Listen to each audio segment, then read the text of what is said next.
Best cafes in Greenville, South Carolina.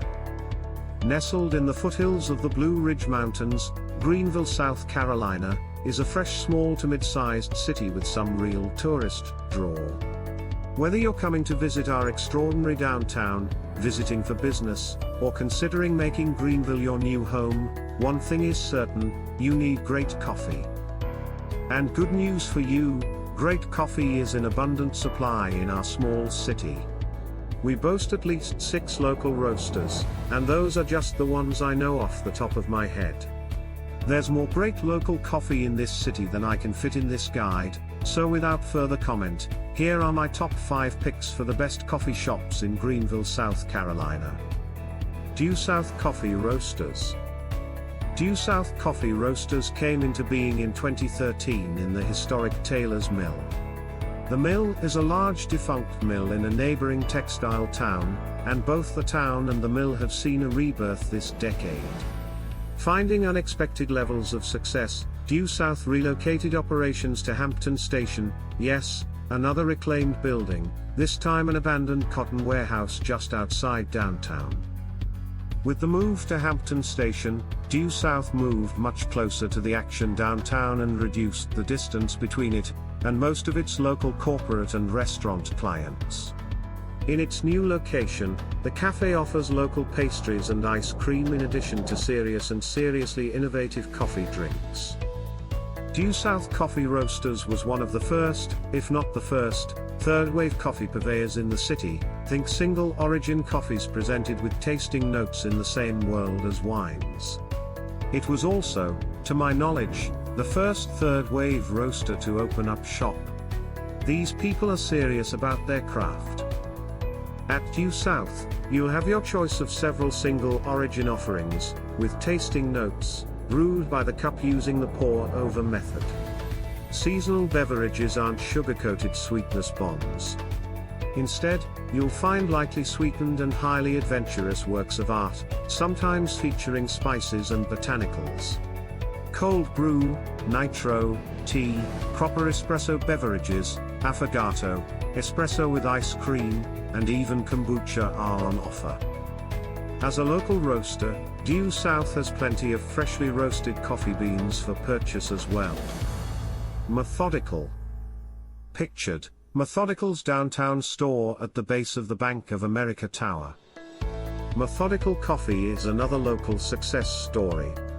The original downtown location opened in February 2015 in the Bank of America Tower to great fanfare. The line was out the door from open to close that first day.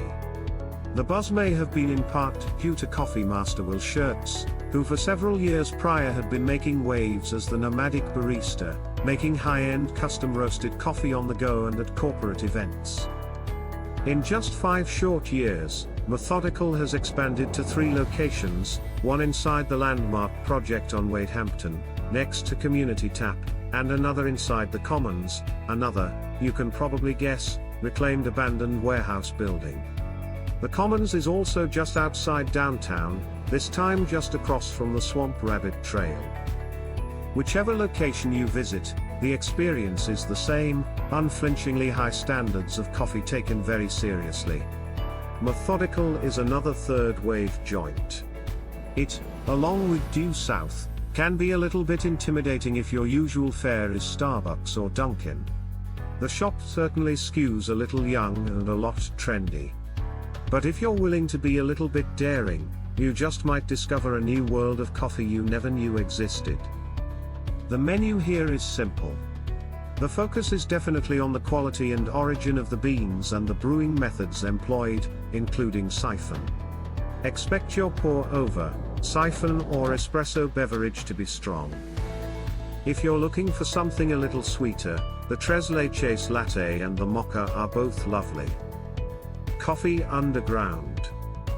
Pictured, coffee underground is, quite literally, underground. But don't miss it. If you're not too sure about third-wave coffee, I get it. Sometimes all that seriousness is more than I'm looking for, too. Coffee underground is decidedly second-wave in its approach, think Seattle-style coffee with its roots in the 1990s. In fact, The dream began when owners Dana Lowie and Steve Taylor visited Seattle in 1991. They opened one of the first outlets of that variety in Greenville, starting as the Pony Espresso coffee cart in 1992 and evolving into Coffee Underground in 1995. Steve left a few years later, but Dana still runs the show, which has expanded to include a full food menu and an improv theater space. Coffee Underground is literally underground, occupying a basement space underneath Restaurante Bergamo on the corner of Main and Coffee. The food menu is expansive, and the coffee section has plenty of dessert-style lattes and espresso beverages. Coffee Underground may remain firmly rooted in the second-wave style, but the coffee is still quite respectable. Until 2005 they served West End coffee roasters beans. West End just missed the cut for this guide, as they are a roastery first with only a small prepared coffee presence. Since then, Coffee Underground has begun roasting their own coffee on site. Coffee Underground has an additional sister location, Coffee on Stone. The menu there is more coffee and bakery focused, but the stores share the same DNA and ownership. The Village Grind. The Village Grind is located in the village of West Greenville, technically its own entity just outside Greenville's city limits. Several years back, the downtown stretch of West Greenville became an artist destination thanks to its comparatively low average rent, and now the community is rapidly transforming. The Village Grind is unique. It's got a great, cozy vibe that's a smidge more rustic and chic than the rustic industrial chic that's become so popular. I'd probably call it a third-wave-ish shop. They take their coffee seriously, but in a way that's somehow more laid back than the first two shops in this guide. Delicious coffee and non-coffee beverages and unique, character-filled pastries make up the menu here. The Grind doesn't even have a full website, yet they got the attention of the New York Times, quite an achievement, even by Greenville standards. It's a great place to visit, but its limited hours make it hard to get to for the 9 to 5 crowd. Bridge City. There's more to Greenville than its downtown. Some locals can even be a bit downtown averse.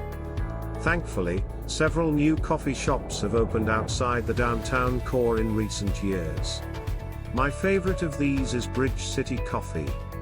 This shop along the Wade-Hampton corridor is an excellent destination for many in the Overbrook and Stone Lake neighborhoods, as well as local university students and anyone heading into downtown from Taylor's. Bridge City is a roaster and cafe with impressively high standards and impressively low pretentiousness. The shop is decked in clean whites with a mix of vintage and modern furniture. Even better, Bridge City is mission-driven, helping young adults transition well into the real world in partnership with several local non-profits. The coffee is top-notch, and the tea is remarkable. Bridge City has the best herbal tea I've ever tasted, and nitro fans will enjoy their nitro hibiscus tea. Plenty to drink throughout town. Whatever your ideal coffee experience looks like, Greenville has something for you. Enjoy the sights of the city as well as its flavors, and we hope you come back soon.